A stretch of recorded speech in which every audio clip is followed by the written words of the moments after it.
Welcome back dear students. आपको पता ही होगा रेड्यू सिलेबस जारी कर चुके हैं और रेड्यू सिलेबस के अकॉर्डिंग आपने देख लिया होगा चैप्टर कुछ हटाए गए हैं और अब हमारी जो एग्जामिनेशन है वो भी हो सकता है थोड़ी देरी से हो। तो इसके लिए ये मत समझना कि आप लोग कि हमारा सिलेबस है कम हुआ है, तो कम तो कुछ भी नहीं हुआ। आपने देख लिया होगा सिलेबस में कुछ चैप्टर्स ही हटाए हैं, बाकी सिलेबस आपके पास यूँ का यूँ कंप्लीट ही बचा हुआ है। हमारे पास समय भी कम ही है, अब ध्यान रखना, क्योंकि आपके जो महीने हैं वो काफ़ी निकल चुके हैं। सिलेबस के अकॉर्डिंग आपको देख रहे होंगे कि बहुत ही कम जो सिलेबस है वो आपका रेड्यूस किया है। तो हम पढ़ रहे थे चैप्टर 4 लोस्ट स्प्रिंग और उसमें हमने जो फर्स्ट जो पेज था इसका वो कंप्लीट पढ़ चुके थे। इस कहानी के माध्यम से जो लेखिका अनीश जंग है वो खोए हुए बचपन के बारे में बताती है यहाँ पर कि बच्चों का किस प्रकार का जो बचपन है वो हम काम धंधे में लगा देते हैं, उसको भीख मांगने के लिए मजबूर कर देते हैं। तो उसके बारे में यहाँ पर स्पष्ट किया है। हम पढ़ रहे थे इसमें कहानी साहिब की। जो साहिब जो था वो भी एक तरीके से कहते हैं कचरा उठाने वालों में से था, रैग पिकर्स था और बिगड़ जूतों के वो नंगे पैर जो हैं अपनी सड़कों पर अपनी गलियों में घूमता रहा करता था। उसके बाद में आगे बात कर रहे हैं यहाँ पर My acquaintance with the barefooted rag pickers leads me to Simapuri, a place on the periphery of Delhi, yet miles away from it metaphorically.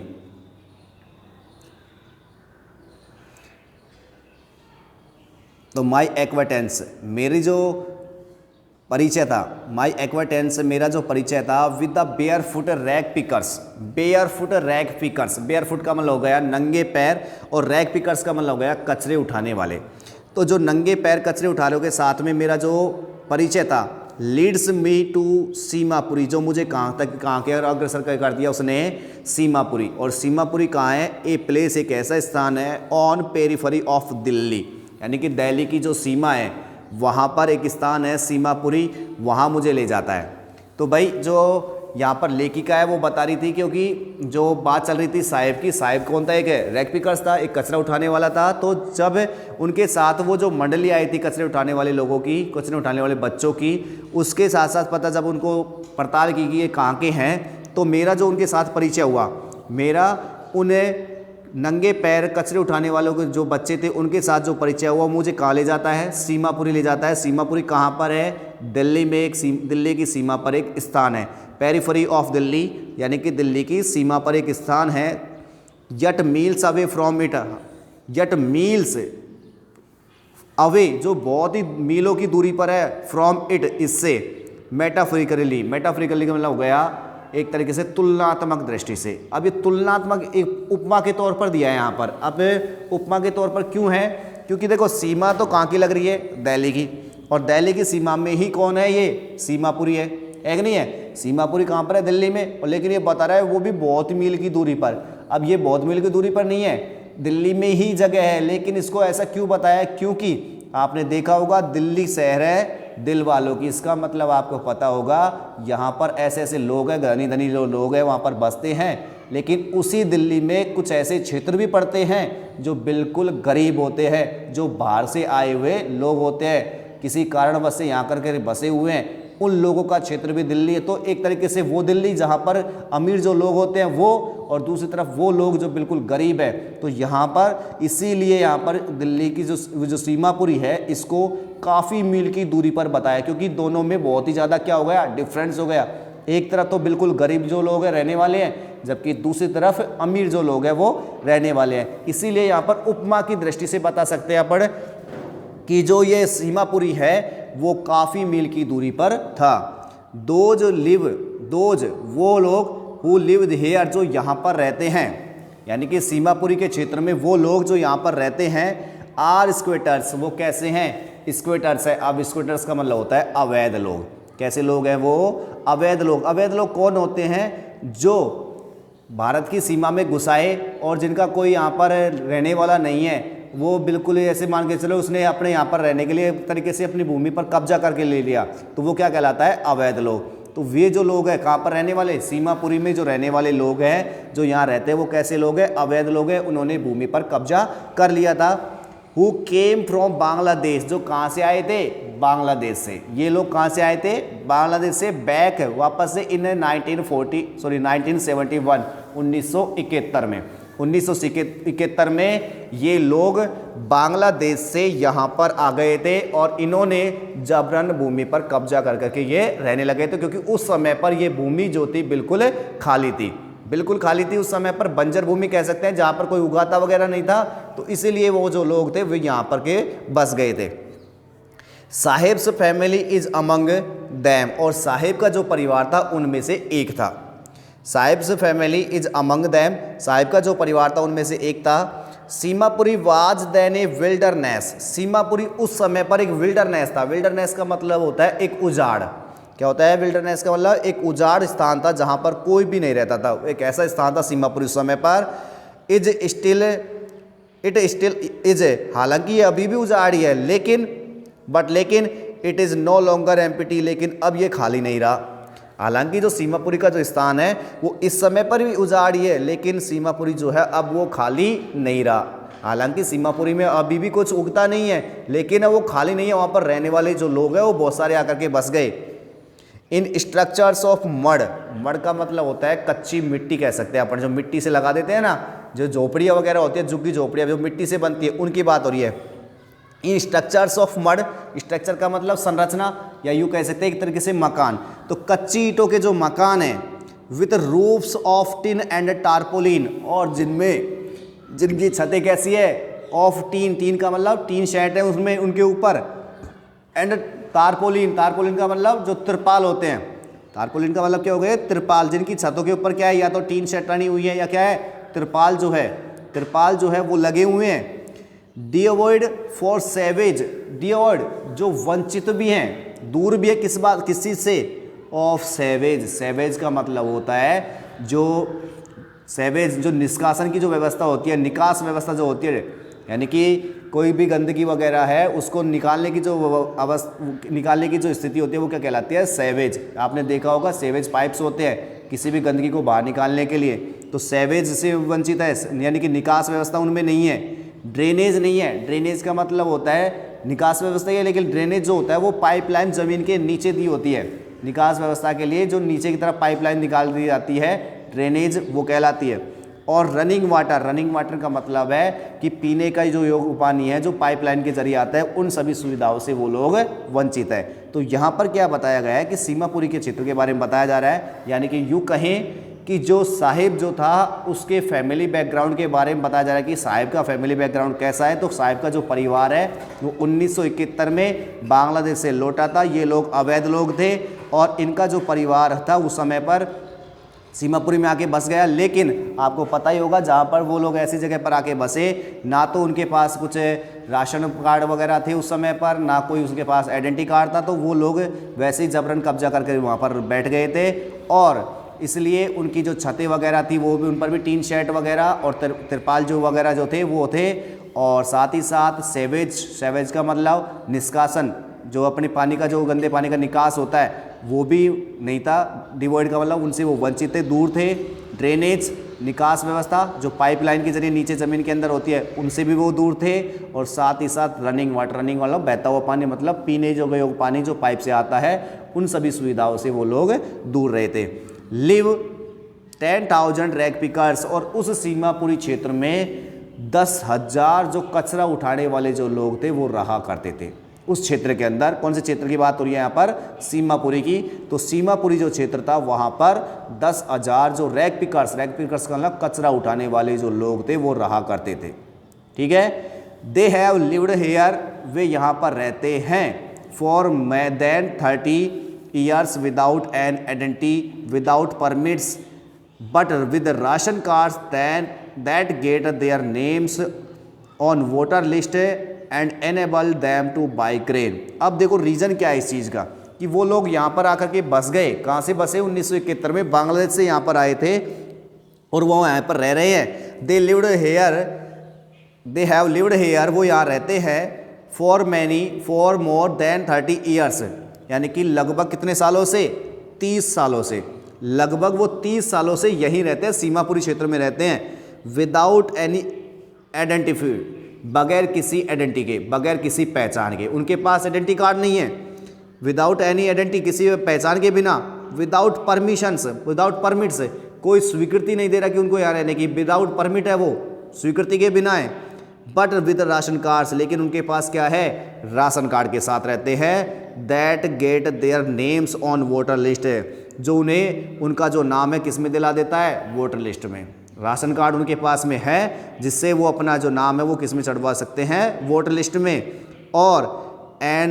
और इसीलिए enable them two by grain, और फिर वो जो ग्रेन है, ग्रेन का मतलब अनाज, तो अनाज खरीदने के लिए अपने आप को वो सक्षम बना लेते हैं कि भाई देखो राशन कार्ड उनके पास आ जाता है, और राशन कार्ड आने के बाद में वो अपना नाम वोटर लिस्ट में चढ़ा सकते हैं, और फिर उसके बाद में वो जो खाने के लिए अनाज है वो खरीदने में सक्षम हो जाते हैं। अब इनके राशन कार्ड की बात भी सीधी सी बात इसलिए आती है कि इनका एक तरीके से इस्तेमाल किया जाता है पॉलिटिकल पार्टीज़ के द्वारा।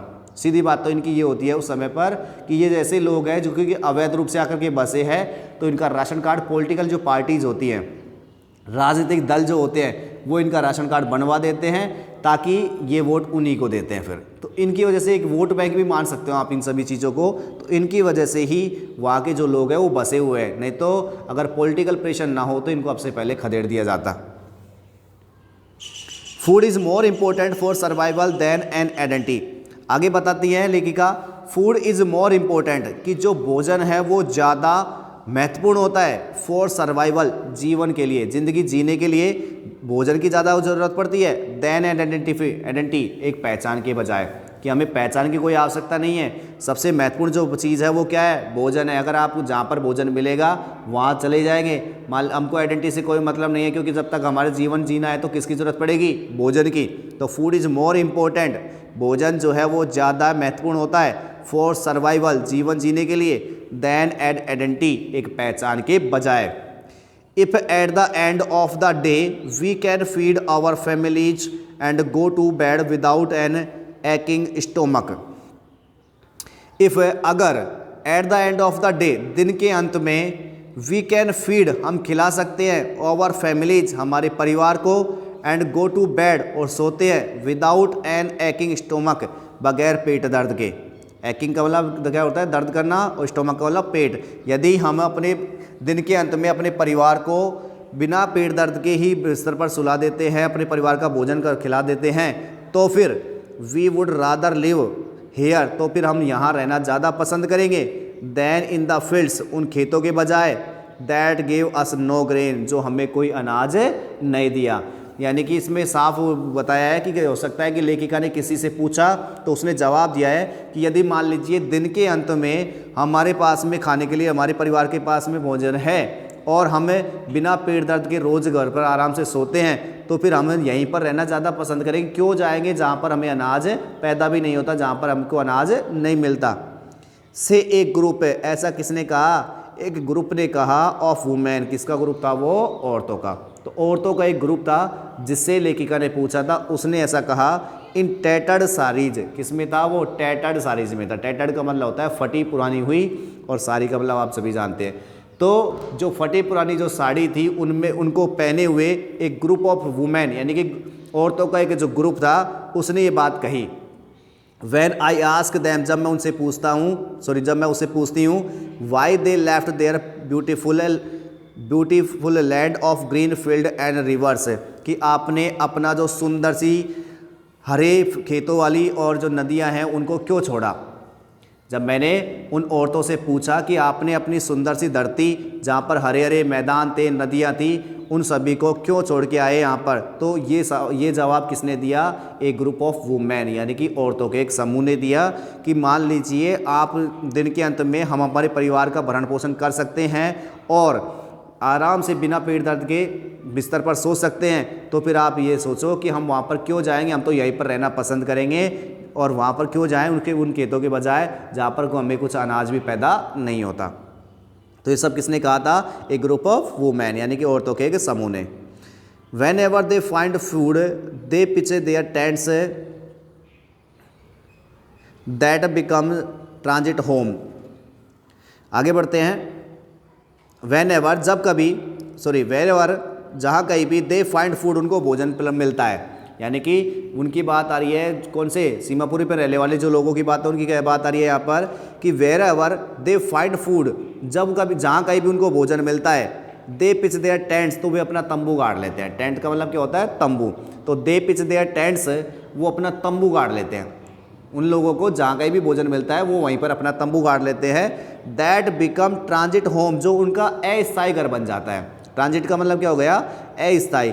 तो जहाँ पर वो तंबू गाड़ लेते हैं उनका क्या बन जाता है, वो अस्थायी घर बन जाता है। Children grow up in them, और जो बच्चे होते हैं वो भी इन्हीं में बड़े होते हैं।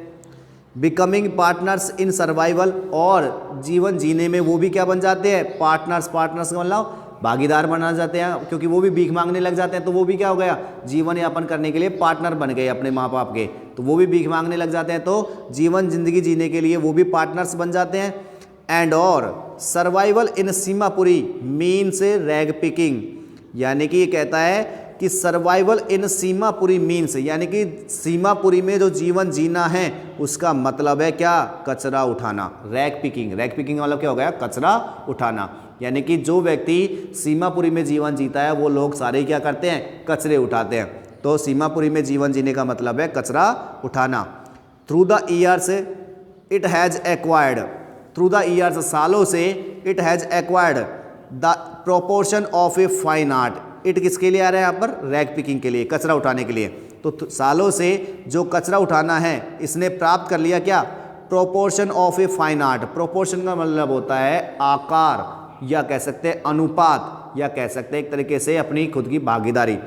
तो सालों से जो रैग पिकिंग है इसने ललित कला का, फाइन आर्ट का मतलब क्या हो गया, ललित कला, तो ललित कला का जो आकार है उसको प्राप्त कर लिया है।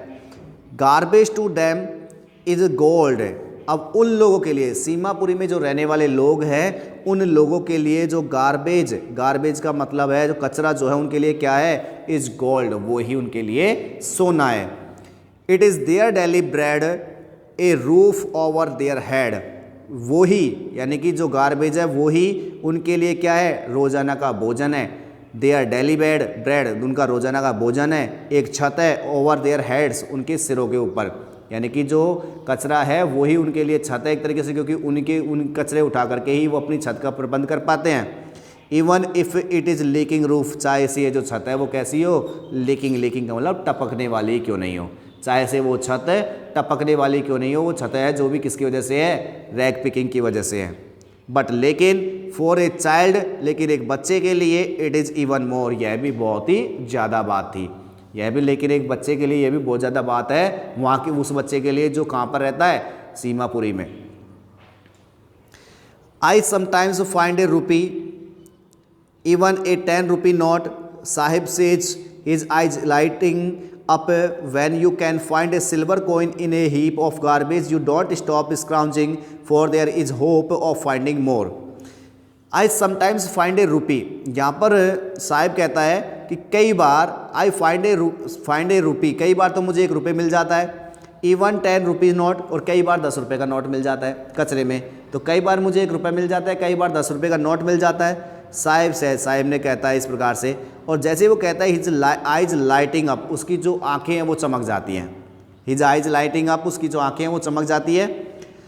When you can find A silver coin in A heap of garbage, जब तुम्हें एक गार्बेज के ढेर में, एक कचरे के ढेर में, इन ए हीप ऑफ गार्बेज, जब तुम एक गार्बेज के ढेर में, गार्बेज का जो कचरे का जो ढेर है उसमें एक सिल्वर का कॉइन प्राप्त कर लेते हो। सिल्वर कॉइन मतलब चांदी का सिक्का। तो जब तुम्हें कचरे के ढेर में चांदी का सिक्का प्राप्त करते हो तो उस समय पर यू डोंट स्टॉप स्क्राउंजिंग, तुम छानबीन करना नहीं रोकते।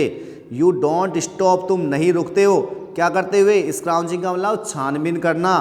फॉर देयर हिज होप, इस आशा के साथ, ऑफ फाइंडिंग मोर, की कुछ और ज़्यादा प्राप्त कर लूँ। कि जब एक तुमको कचरे के ढेर में एक चांदी का सिक्का मिल जाता है तो तुम जो स्क्राउंजिंग करना मतलब खोजबीन करना उस ढेर में, और खोजने लग जाते हो इस आशा के साथ कि उसमें से कुछ और जब मिल पाए। It seems that for children garbage has a meaning different from what it means to their parents. It means that, इसका ऐसा लगता है कि, सीम का मतलब क्या होता है, प्रतीत होना। ऐसा लगता है कि फॉर चिल्ड्रन, बच्चों के लिए, garbage has a meaning different, कि गार्बेज जो कचरा है उसकी मीनिंग अलग है, बच्चों के लिए कचरे की मीनिंग अलग है, फ्रॉम वाट, जिससे it means to their parents, जो इसके माता पिताओं के लिए जो मीनिंग होती है उससे, यानी कि माता पिता के लिए कचरे की मीनिंग अलग है और बच्चों के लिए कचरे की मीनिंग अलग है, ऐसा प्रतीत होता है। फॉर द चिल्ड्रन, बच्चों के लिए it is wrapped in wonder, बच्चों के लिए तो जो कचरा है वो आश्चर्य में लिपटी हुई एक चीज़ है। रैप्ड का मतलब क्या होता है, लिपटी हुई, कि आश्चर्य में लिपटी हुई कोई चीज़ है। बच्चे क्या समझते हैं, तो आश्चर्य में कोई लिपटी हुई चीज़ होती है।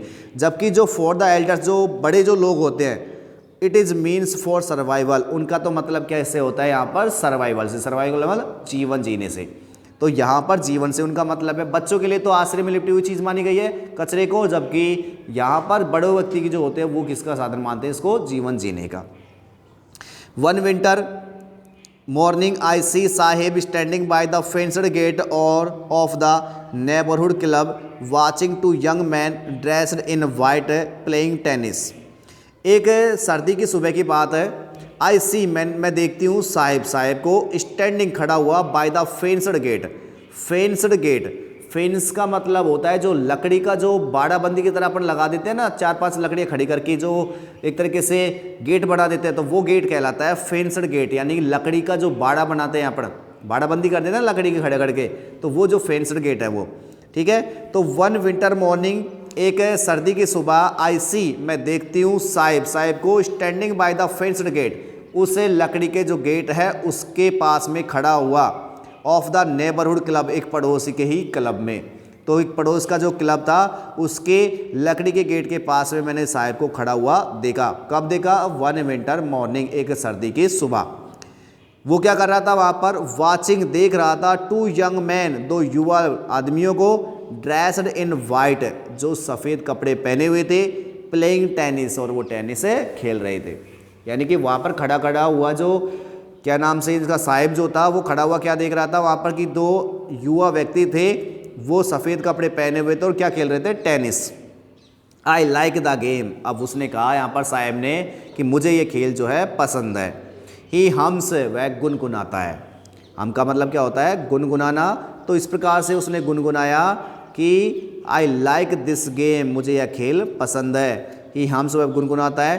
कंटेंट, संतुष्ट है वो, कंटेंट है, कंटेंट का मतलब संतुष्ट है, तू वाच, देख करके, इट, इसे, स्टैंडिंग, खड़े हुए, बिहाइंड द फेंस, उस लकड़ी के बाड़े से, यानी कि लकड़ी का जो दरवाज़ा था उसके पीछे से खड़े होकर के इस खेल को देख करके वो बिल्कुल संतुष्ट है।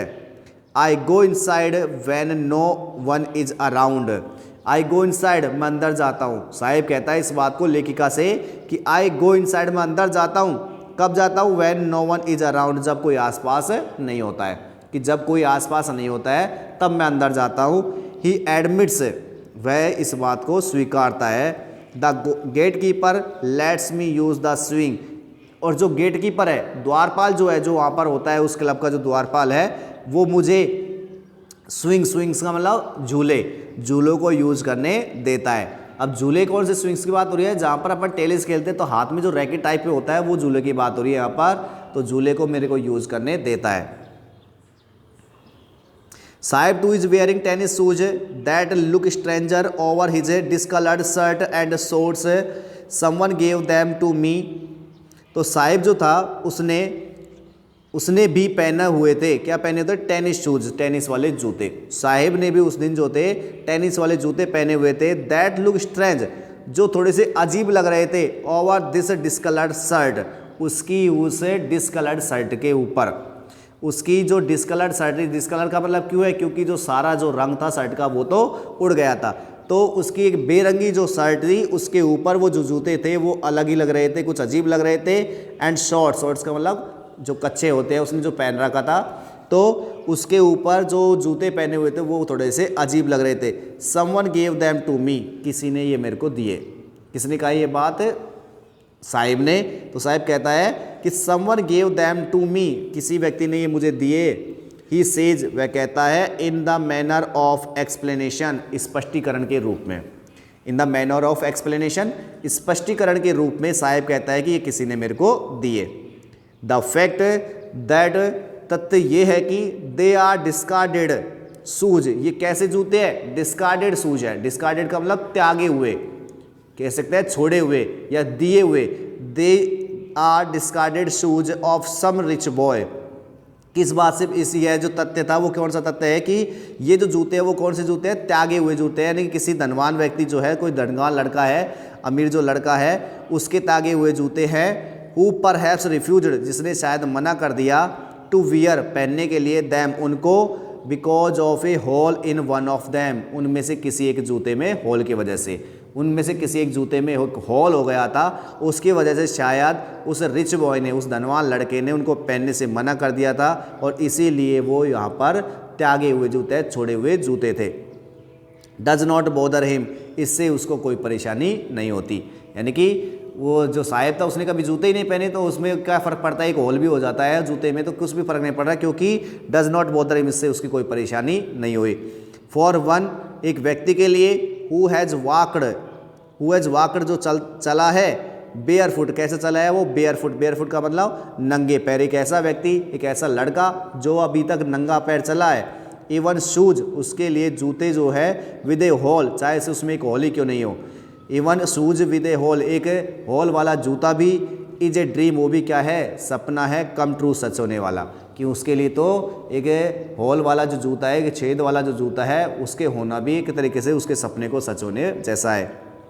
बट द गेम, लेकिन वो खेल, he is watching so intently, जिसे वो बहुत ही ज़्यादा गहनता से देख रहा था। इंटेंटली का मतलब क्या हो गया, गहनता से, लेकिन वो जो खेल था जिसे वो बड़ी गहनता से देख रहा था, is out of his reach, वो अभी भी उसकी पहुँच से दूर है। दिस मॉर्निंग, इस सुबह, Sahib is on his way to the milk booth, इस सुबह जो साहिब जो है ऑन इज वे, अपने रास्ते पर है, टू द मिल्क बूथ, किसकी ओर, मिल्क बूथ, यानी कि मिल्क, एक मिल्क की दुकान है, दूध की दुकान है, मिल्क बूथ है, उसकी ओर जा रहा है।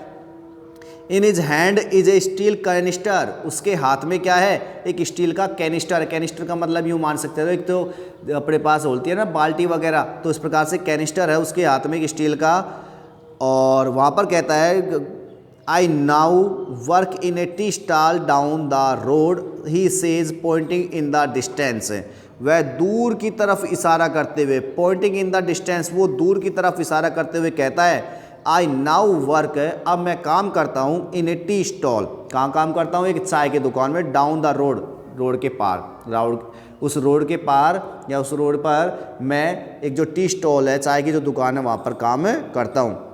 आई एम पेड, मुझे दिया जाता है, मुझे भुगतान किया जाता है 800 rupees and all my meals, मुझे इसके लिए 800 रुपये दिए जाते हैं और मेरा जो भोजन है वो मुझे दिया जाता है।